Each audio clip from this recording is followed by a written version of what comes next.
I met a gypsy. I wanted to talk a little bit about Motocross of Nations, just again, fan perspective from your end. Who should be on that team? For me, I don't think you could send a more American team than Justin Barsha, Aaron Plessinger, and Cooper Webb, and put that little son of a bitch on a 250. I don't know how I could argue with what you just said. I mean, if everyone's going, I mean, yeah. I mean, if there's no, okay, we're not going, or we're not supporting the event, or this guy's too busy, or we're moving, whatever the case is, like, I can't go. But, yeah, I mean, if you're sending that, I mean, shit, look at AP's hair right now. He would be so excited to go over there. Yeah, Justin's obviously done it plenty. He has a big amount of pride, and same with Coop. Coop takes that shit very, very seriously about his country. Yeah, man, I think that is because, like, from my perspective, like, I don't have a horse in this race. I think Team Australia is going to win this year.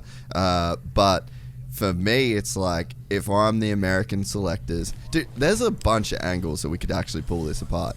But if I'm the American selectors, it's like, all right, there's been this insane. It's almost like the American team is like a victim of its own success in a way, right? So it's like the pressure to win that Chamberlain trophy because they've done it so many times. They had this crazy era with like Ricky and James and Villapoto and Dunge, and they just did so good that it's almost seems like America kind of doesn't want to go if it doesn't feel like it's going to win. But guess what? The times have changed, and I think that if you want to zoom out and look at the picture of motocross, like, what is good for motocross? Well, having the current AMA, two-time AMA Supercross champion in a team is great. You got Aaron Plessinger, that's the most American motherfucker in America.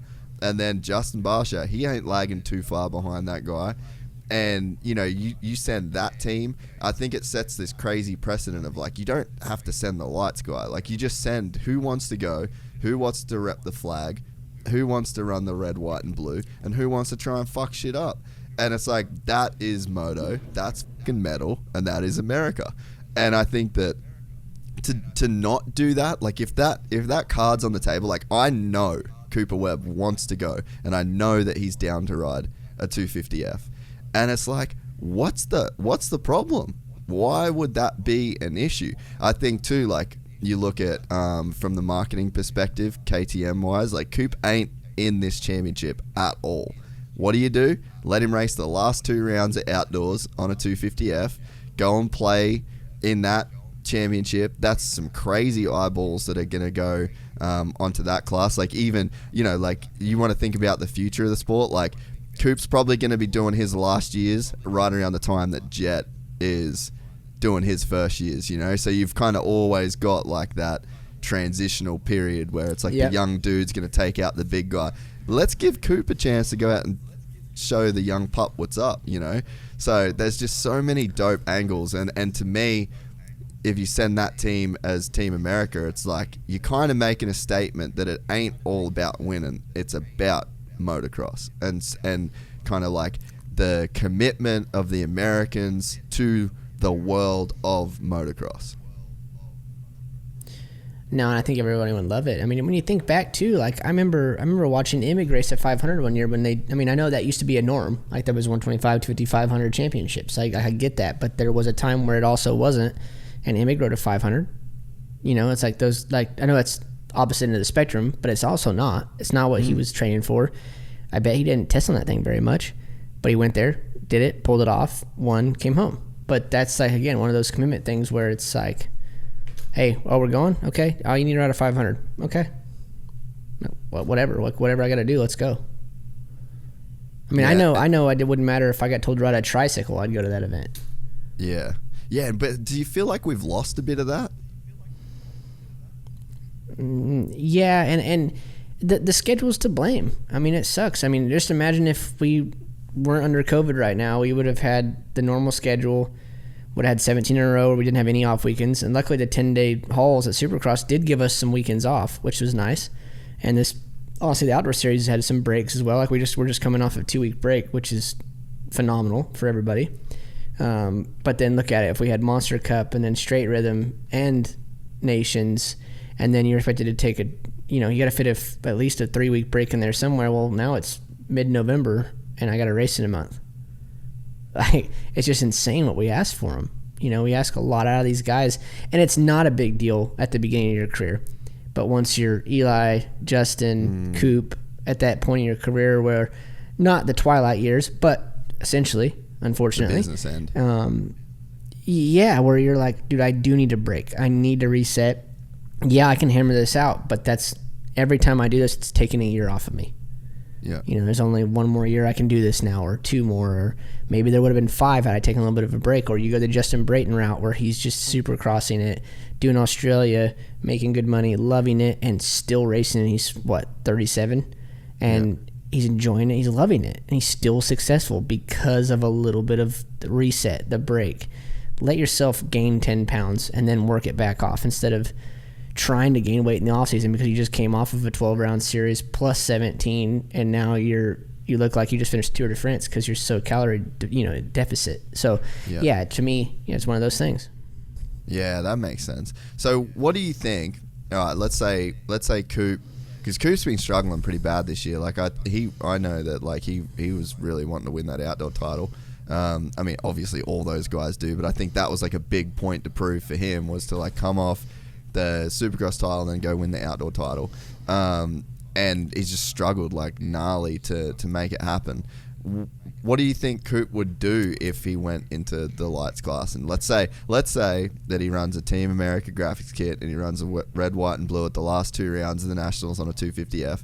Like, what do you think he can do in that class? Like a top guy stepping back. We never really see that happen. I mean, normally that stuff doesn't go that well. I mean, last time I think that actually happened would have been like Ricky. I think Ricky did that to get Barnett's record in like 01 or 02. I think he had already clinched the 250 title. And I think I remember him beating Brownie, but it also helped Brownie win the title or something. It was something crazy like that. But I would say normally it doesn't go to plan, but Coop is not a guy you want to doubt ever for anything. I wouldn't be surprised if he went and won one, dude. It would not shock me. Like, I wouldn't be surprised if he got 6th. I wouldn't be surprised if he went and won one, no problem. Yeah, dude. I mean, I feel the same. Like, you just go, I actually don't think Coop gets the respect that he deserves. I think that he's probably going to be one of those guys. You agree? Yeah, he doesn't get enough. Yeah, no, I completely agree, man. I think Cooper Webb is going to be one of those guys that when his career's done, people are going to look back and be like, yeah, fuck. He's like one of the best ever. And I don't, like, for whatever reason in his career, like when we were watching Villapoto, everyone's like, man, he's one of the greats. Like, he's a Hall of Famer. And then you're watching Dunge and you're like, dude, he's one of the best to ever do it. And then you watch Coop and it's just like people don't give him that same respect. And this year in particular, watching him win this Supercross title, how do you win 17 races when you're the fastest at basically 0 of those races? Every whoop section, you're looking at Coop being like, this could be the one that he fucking cartwheels in it. And it's just like, didn't give a fuck at all at any point. 0 self-doubt. And if there was, he shut it out of his mind, worked his way through it. So, like, I think he's extremely underrated. And I think that at any day, like, you look right now, I would say that he's pretty jaded by this whole outdoor season. Like, there's obviously a bunch of shit that he's like not pumped on this outdoor season, bike or whatever wise. But it's like, if I had to put money on a horse and that horse was Cooper Webb, I would put money on Cooper Webb going to like a race, stepping back to just some one-off random event. Or like, let's say, there is just this one race. You get all these guys, you put them in a random place, and you're like, all right, pick a winner. I'd be like, fuck, I'm probably going with Coop, man. Like, because he just seems like the kind of guy you can't bet against, even though a lot of people don't want to bet for him, if that makes sense. No, but you know what's funny is that, like, I feel like Coop's mentality. Have you watched The Last Dance? The Last Dance?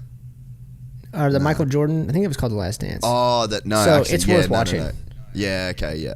It's a must watch, dude. And so, like, he says in there, he made up things basically to piss himself off, like that he thought like either a competitor would say to him, even though he didn't say it, he would tell himself enough to where he believed it, that guy was basically saying that you don't belong or he's going to kick your ass tonight or whatever. Coop's just like that, dude. Doubt him for a second, he's going to go win, or he's going to prove you wrong, and he wants to prove you wrong. And like I think he eats that shit up. Like you tell him he sucks, he's going to go show you he doesn't suck. He wants to be told that. And it's like it's crazy. It's cool to be around. It's cool, and again, that I'm one of his friends. Like that's awesome, you know. And I love seeing it, love rooting for him. But yeah, the mentality, it's very overlooked because, dude, that guy can rise up any minute. And like you said, I remember Dallas this year clear as day. I mean, he was terrible in the whoops all day. I think he crashed in the heat with Chase. Wasn't looking that good. And in the main event, I mean, he's battling for the championship. I would say probably one of the best guys in the whoop section, Kenny. I would say at the current pro right now, he's probably one of the best as far as raw whoop speed and technique through him. And so it looks like it's going to be bad. Next thing you know, Coop's doing some rhythm through him that ends up being faster than Kenny, skimming them, and passes Kenny in the whoops all night long. This guy looks atrocious, like it's going to be tough to get 7th, and pulls it together and wins. And you're like, this is why you can't doubt him. Right here, another example. How many do you need before you don't doubt him? So put him on a 250F at Motocross of Nations and let him go and fuck shit up. And let him show that KTM 250 is competitive. Yeah, man, I would be all about it. And just like, even again, you know, just for like the interest level of the sport, like that's what, in terms of like what is best for the sport, that's what's best for the sport. Like Motocross of Nations, America goes there, like maybe gets on the podium or whatever with like, it's probably like RJ, Chase. I think I heard like RJ, Chase, and AP maybe. I can't remember exactly what I heard. But it's like that's definitely cool, and I'd be pumped for RJ to get that chance. But I mean, in terms of like big picture of the sport, dude, send Cooper Webb on a 250F. Like that is the headline, you know. And then you got Jet going back to Europe for the first time since he was 2, and going there as like this new, you know, crazy sensation in America. Like this could be the craziest Motocross of Nations, you know. And it's all sport is about storylines, you know. And like this is the storyline that you could pick to you know, do the sport justice. Well, we were just talking about it. Like, you got involved with fantasy football because of a player or whatever, and we're talking about that. Well, no different. Like, fans could get really engaged over, oh, Coop's going back to a 50F? Like, because they're probably tuning out at that point. Outdoors is over. Like, we'll watch Nations, but we haven't been doing that good, and it's kind of, it's whatever. Different time zone. But, dude, you want people to watch that? Put them on a 250. If you enjoyed this content, please like and subscribe. And to listen to the full 3-hour podcast, search Gypsy Tales in your favorite podcast platform or click the link in the description below. Gypsy Gang.